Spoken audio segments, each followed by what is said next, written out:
In my role as one of the instructors of Honors Junior Seminar Spring 2021, and I've given myself the task, that maybe a very difficult task, maybe not, of talking about Zygmunt Bauman's book, Liquid Modernity. I have another video that I made last year, and I'll put that link in the video description down below, and you'll find it there if you want to watch. You don't have to. So I want to talk 15 minutes. I'm going to give myself 15 minutes and try to talk about the big picture of liquid modernity and why I like the book so much. And I'll start by saying that there are systems or tools, and some of them are useful widely. You can use them in a lot of different situations and scenarios, but they kind of lack finesse, and they kind of lack maybe even panache. But then there are other systems and other tools that are very, very precise, and they're only useful for one thing, and they can be quite elegant and beautiful, and they have an inherent attractiveness as well, despite the fact that they are not very useful. I think of my own tool chest in my shed, and in that tool chest I have a big hammer, and I use that big hammer all the time, and you can do so many things with the hammer. You can obviously pound nails, but you can also break things apart. You can put holes in things. A screw will go in if you hit it hard enough with a hammer. I know that. So this big sledge that I have, I use it all the time. But it's not a very elegant tool. It's a hammer. I also have this. I think it's called a wire tightener. It's very, very specific. It's very small. It's quite costly. I think it's about $60 or $70. And it's good for doing exactly one thing, which is pulling wire tight and locking it. And if you've ever used wire, if you've ever fixed things, you know how incredibly frustrating it can be to get wire pulled really tight and then lock it. And so this tool that I have, this wire locker, this wire tightener, it's incredibly useful, but I only use it maybe twice a year, and I'm so glad I have it. So I say this, and what Ziggy Bauman offers you in liquid modernity is a big hammer. I think you probably expected me to say that it was this exquisite little device, but I think that I don't think that. What appeals to me about Baumans' thesis, the way that he sees the world and explains history, and explains the human experience in the world. You can take this idea and you can use it. You can reapply it in different guises, in so many different scenarios. It's an all-purpose social explanation. It has explanatory value that helps you to understand life in a way. And so he's at that level of that systems level, like Kant or Hegel or Marx or maybe even Darwin. Well, once you accept these theories, they have enormous explanatory value for lots of different phenomena, from very gross, large ones to very fine, small ones. And so so Bauman is a hammer, and liquid modernity is a hammer. And so if you ask me what is Ziggy Bauman's liquid modernity about, I'd point to the book and say, read the book. It can't be said any more briefly, any more compactly than he says it in this book. And it's a very long, very difficult book, and it's because he's trying to explain so much. He's trying to give you a system that is all explaining, holistic, universal. And so I'm not going to tell you what the book is about exactly. I can't read the book, but let me say this. And again, this is all extemporary. I haven't thought this through really carefully, but this is what I'll talk about. So you didn't read the introduction. It's about 15 or 16 pages at the beginning of this book, Liquid Modernity. You're just reading, I think it's chapter 4, the chapter on work. But what he says in this chapter, I think, is incredibly useful, and it offers sort of a pattern or a hook to hang all of the other ideas on. And he talks about, so this introduction is like 12 or 13 pages, and he spends 5 pages of it talking about the Panopticon. That's a concept from the 19th century from a philosopher, Jeremy Bentham. And let me explain what the Panopticon is, because that's what Ziggy does too. He says, so we got this thing, this idea. It's an idea, and it's called the Panopticon, and it's this idea. This philosopher, Jeremy Bentham, the founder of utilitarianism, and he says, okay, let's imagine this system, this setup that we got. It's called the Panopticon, and in it we have a bunch of prisoners. They're prisoners. They're like they're weak people. They're people we've captured or arrested. It doesn't really matter. They're subalterns is the word. And inside of this Panopticon, it's like a big warehouse building. Let's imagine.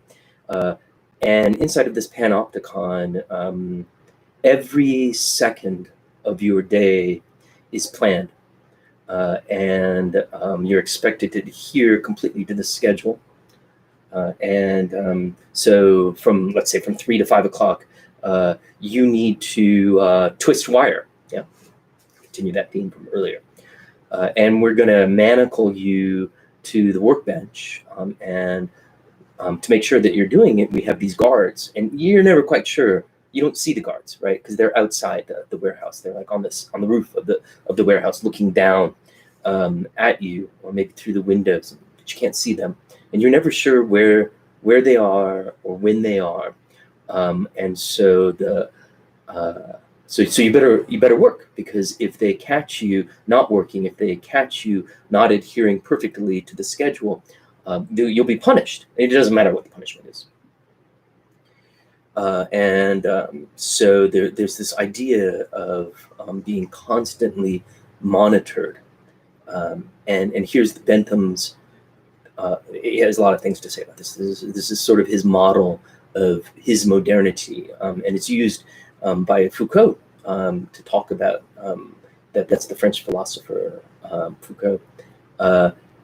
He also uses it. He picks it up from Bentham, and he uses it as the model for what is modernity. And so they both say this is modernity. This is the model of modernity, this Panopticon. And what's really awesome about it is that it allows 1 or 2 guards, 10 guards, 50 guards, 100 guards, that it allows them to guard thousands, innumerable people. The ratio of guards to those guarded is what is attractive about that scenario from the point of view of the guards. And so you've got 5 guards controlling 500 people, because those 500 people, they don't know when, they don't know where they're being monitored, but they know that they will be monitored, and if they're caught, they'll be punished. And so you've got 5 guards, 10 guards, it doesn't really matter. A fraction of the number of guards over the number of those guarded. And that's called the Panopticon. And Bentham and Foucault say that this is the model of modernity, and that they go in different directions. It doesn't really matter what they say, but they use it as a model for modernity. And let me just say that modernity, when Foucault is talking about it, and when Bentham is talking about it, I don't know if it's longer or shorter than you expected, but I can kind of give you sort of dates about what they're talking about. You can't talk meaningfully about modernity before, say, the 16th century. Probably it's more like the 17th century or 18th century, and it lasts until the end of the 20th century, let's say. Maybe it ends in 1945. Maybe it ends in 1992 with the collapse of the Soviet Union. I don't know, but we're talking about a fairly short amount of time. We have 10,000 years of human history, and so 300 years of modernity, maybe 400, but most people would say something like 200. Okay, that's pretty, we might differ a couple hundred years here or there, but in the course of 10,000 years of history, a couple hundred years isn't that much. Okay, so that's what they're talking about. They say this is the model of modernity, and now we get to talk about Ziggy, about Bauman and his thesis, and his thesis goes something like this: we've outlived that age of modernity, and now we live in this time, and maybe you call it postmodernity, something like that. It doesn't really matter, but the system, that panopticon, which sounds really terrible, doesn't it? And it's the few exerting power over the many through surreptitious observation. It's also an extremely stable system. The Panopticon doesn't really, as a system, it only works if it exists for a long time. It's not something that you throw together in one day and then it's gone the next. It's not an overnight. So Baumans' thesis throughout this whole book is pretty perverse, pretty interesting, very, very Foucauldian, by the way. And he says, "Gosh, the Panopticon was great." That's really that's the gist of this book, this paradox. And he talks about these things in a variety of terms, but the one that's probably the most pertinent and the one that you run into over and over again in the chapter that you're reading and that sort of concatenates the book is obviously this sense of liquidity. So he calls the book Liquid Modernity. And so what's the opposite of liquid modernity? Well, the opposite of liquid modernity must then be solid modernity. And so he talks about this. He talks about solid modernity or heavy capitalism. And he says that this is an era where space really mattered. And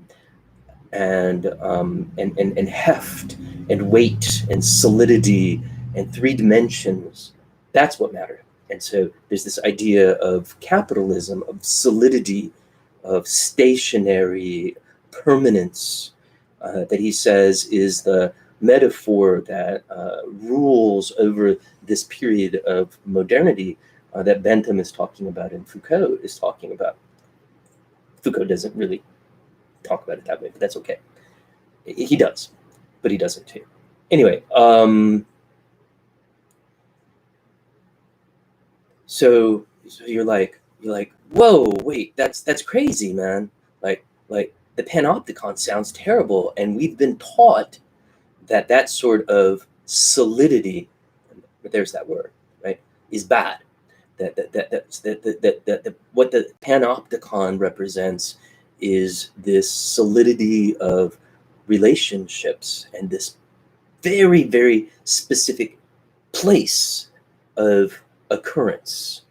And so this idea of territory and space and control, and those are those ruling concepts in the era of modernity, and they're very solid. They're concrete. They're heavy. It takes place in a particular space at a particular time, and that sense of this collusion or this combination or this relationship of time and space is what Bauman says gives heft and weight and solidity to modernity. And we've lost that. And we've entered this era of liquid modernity. And I'll talk about what liquid means, but it's important that you understand what solidity means and why he says liquid modernity and why our modernity, the modernity that we're experiencing in the 21st century. This book was written in 1999. What we're experiencing now is materially different from the solidity of the experience of the world of modernity that stretched from, again, that period of modernity, from, let's say, from the first industrial revolution until the end of the 20th century. And so that's what you have to understand first, is that previously modernity was solid and capitalism was heavy. And we were ruled. We were most concerned with mastering our space, and so space becomes extremely important. Where we are, and his metaphor, or his reference there, is like Rockefeller. He was famous for saying over and over again that he wanted all of his factories to be big, like cast iron and heavy, and they had structure, they were solid, right? And that's what capitalism used to want.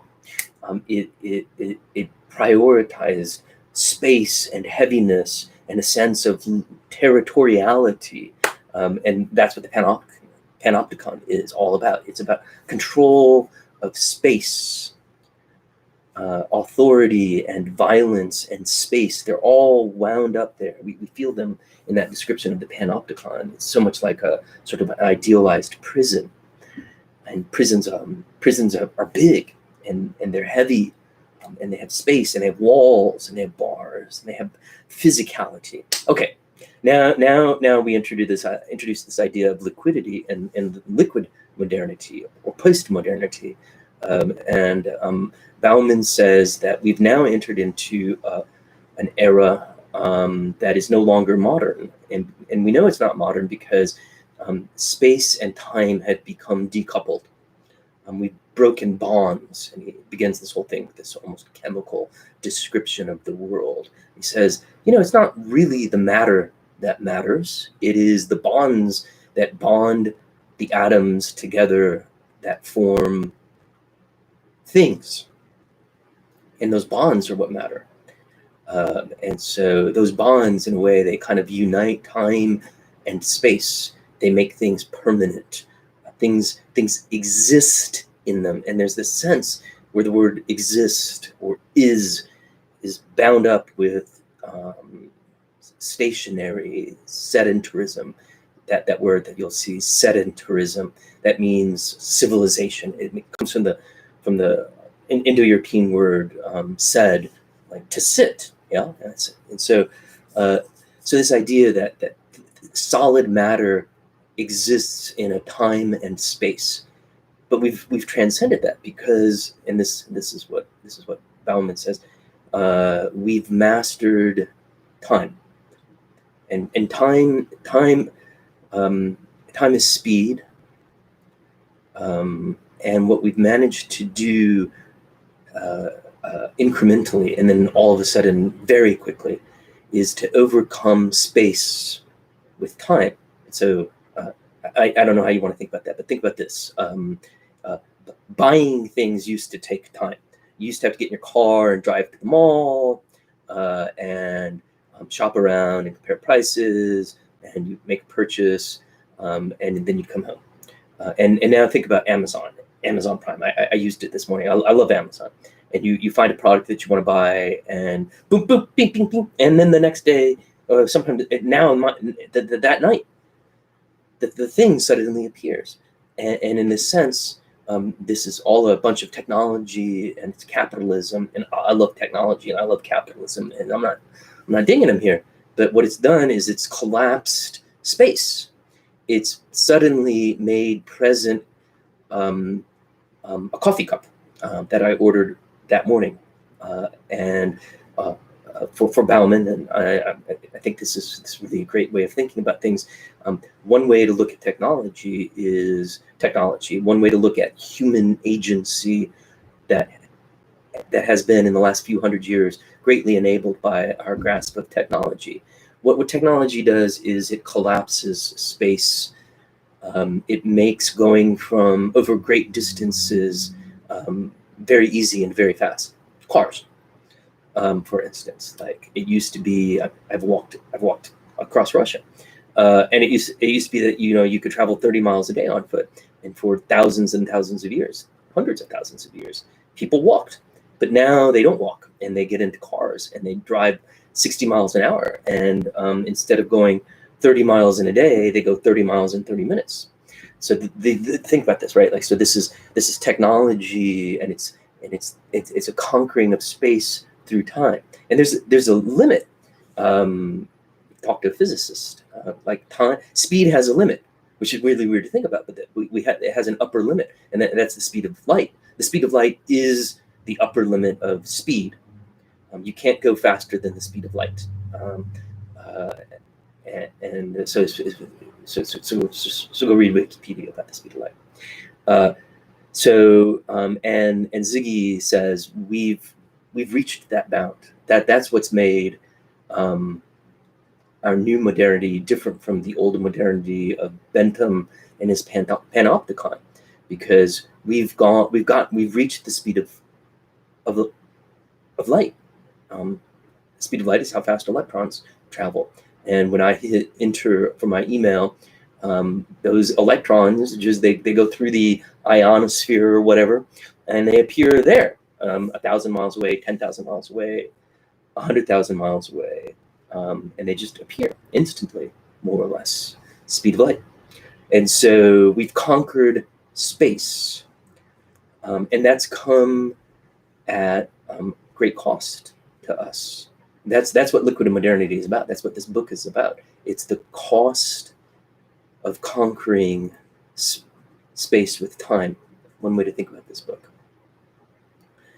That might seem kind of mysterious or erudite or evasive, but I'm now going to talk about it a slightly different way. Modernity has been all about destroying the old world. This is the essence of Marx. This is the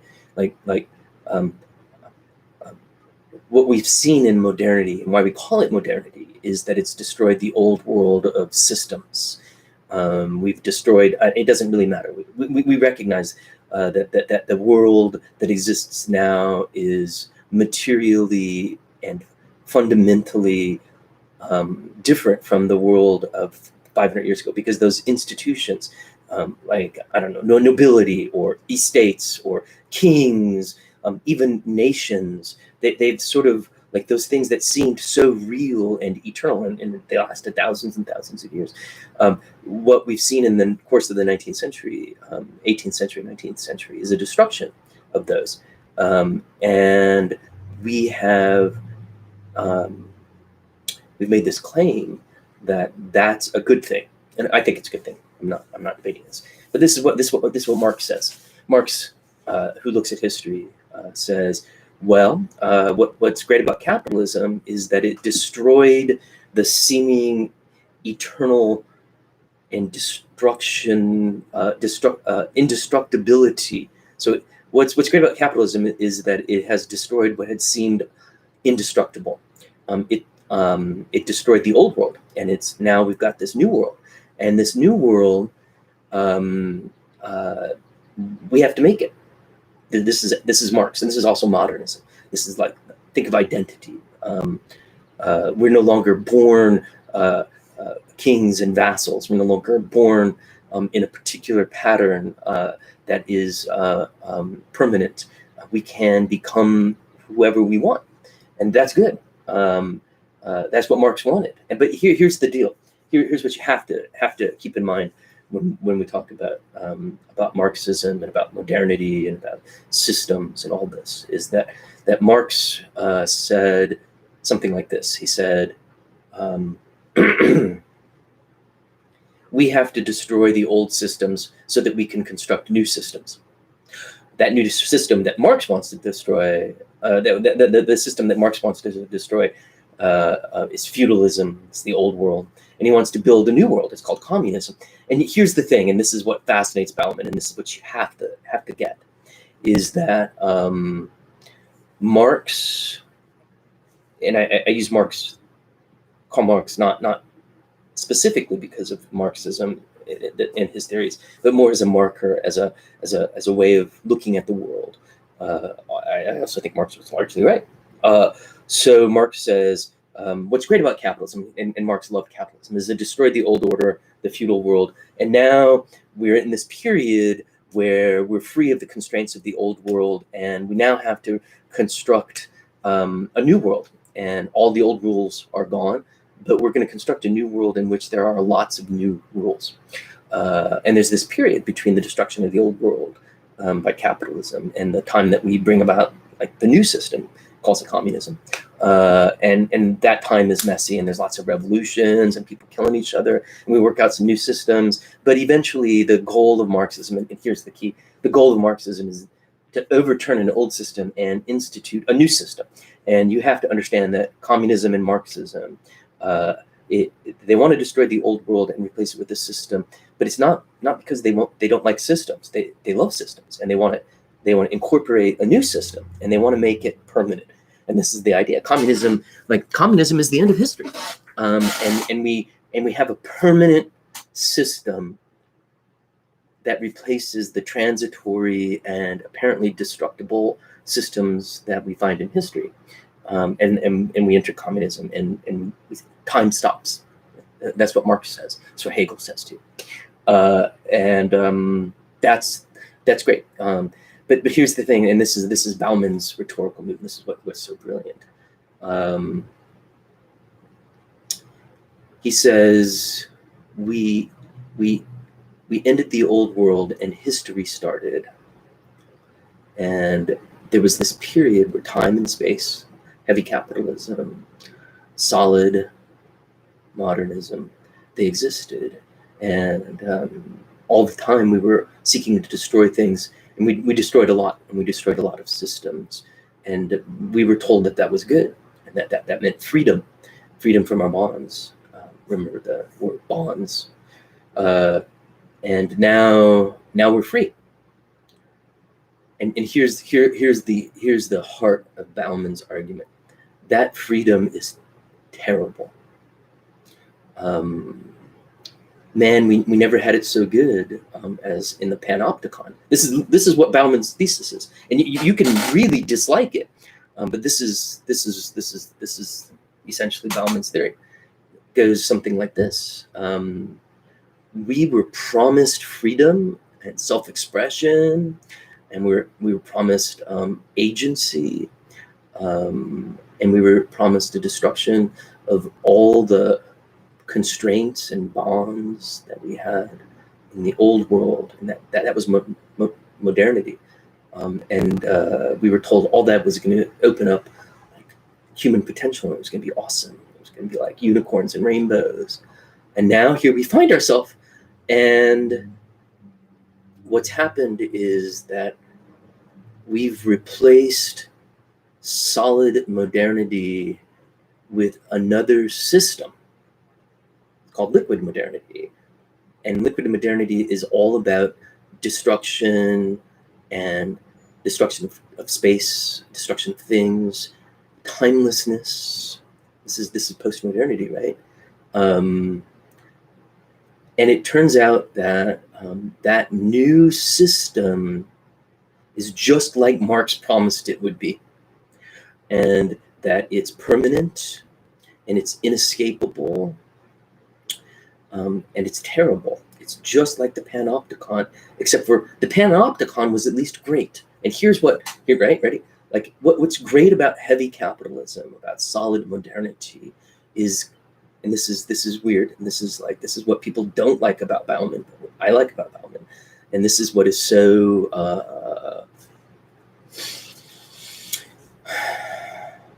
contradictory and paradoxical about Bauman.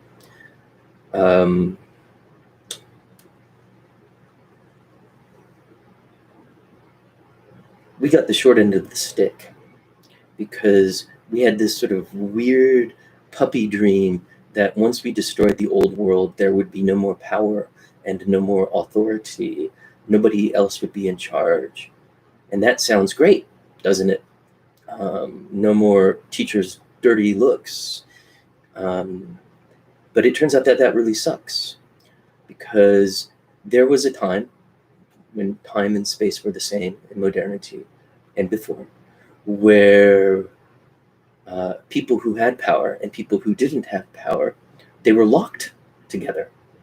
So think about the Panopticon. What's funny about the Panopticon, if you think about it, and this is what Bauman says, this is what Foucault says as well, is that the power structure is such that the jailers are bound to the jailed. That's what the Panopticon is. Like, so remember, the jailers, they're up on the roof, they're climbing around on the roof looking down, and they're in a way bound just like the people inside the Panopticon. And that, for Bauman, is good, because here you have people in charge, people with power, people in the authority who have the subalterns, the people who don't have power, and they're connected. And in a way, however narrow and potentially negative it might be, the people in power, the guys climbing around on the roof looking down, are deeply concerned necessarily about the well-being of the people inside. It might not look that way, right? Like, those people are, they're chained up and they don't have any freedom, and we think that's bad. But it turns out that that's actually pretty good, because at least somebody is forced to care, and that the word for that is community. There's a community of jailers and jailed in the Panopticon, and then this is, again, I keep saying this, but this is the heart of Bauman's argument, and it goes something like this. But guess what? Now that we've conquered time and space, and time and space are kind of like broken apart, and we've conquered space, we no longer like now the people in charge, the people with authority, the people who have power, are completely disconnected from the people who don't have power. That's the heart of his argument. Get this, that we have this new system that's apparently quite durable, and that we've put ourselves in. We've become our own jailers. And what we have now is a situation in which the people in charge are no longer bound, remember there's that word, to the people who are the jailed. And his metaphor for this, which I think is really good, is like, now your boss can be anywhere. And he doesn't have to care about your well-being, because he can just leave. And like that's Bauman. Like power is now all about exit, all about motion, all about evasion. Why invade Afghanistan? Because that means that all of a sudden we're going to be responsible for these. Afghanistan is huge. It's like way larger than California. It has a huge population. Why invade it? Because if we invade it, like, all of a sudden the U.S. owns it, and we have to like take care of people, right? Remember, this is the Panopticon again. We're responsible for their well-being. And like, why don't we just send in drones and blow shit up? That's what we do, right? Right. Why don't we just control things from a distance? And Bauman says that's terrible. That's the world. That's a metaphor now for power relations. That's a metaphor for the people who are in charge, and they no longer care about the people the people in jail. That's us, yeah. And so the thing that Marx promised has come true. The thing that Hegel promised has come true, and history has kind of ended. And now we have this permanent system that seems to be inescapable, because our urges for freedom and the stories that we tell about agency, they make that world, that system so. And now I'm gonna end, and I'm gonna draw this back, and I'm gonna say that the best metaphor for this is 1984, Orwell. But I'm not gonna say it like you think. I'm right. Wait, stop. So if you think about Orwell, in 1984. That's his version of the Panopticon. He very self-consciously did that. It is the Panopticon, and you're always being monitored, right? That's sort of the horror of 1984. But 1984 was pretty sweet.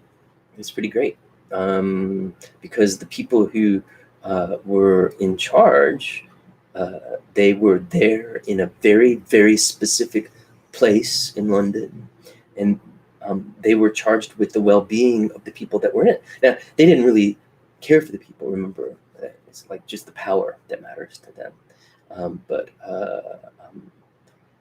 they were still in a space and tied to those people that they were jailing.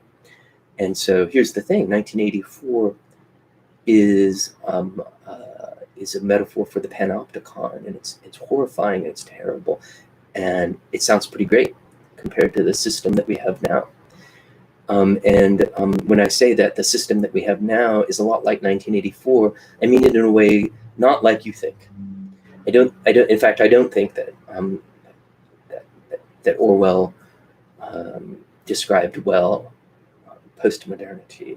He described really well modernity, and he described really well the world of Bentham and the world of Marx and the world of the Panopticon. But what makes 1984 so apt a metaphor for this postmodernity that we're living in is exactly its permanence and its inescapability. So what's horrible about 1984 is not the monitoring or the poverty or the forgetting and the loss of history, all these things that people read 1984 and they clutch their pearls and fall back onto their fainting couch about. Those things are terrible, don't get me wrong, but they actually didn't happen. It's not true at all. But what's terrible about the world of 1984 is that it's inescapable and it's permanent. You can't, that's the whole thing, right? Like that's what 1984 is about, and that's what we kind of discover at the end, is that you can't escape 1984, and 1984 it'll last forever. They thought this through, and they figured out how to stop time.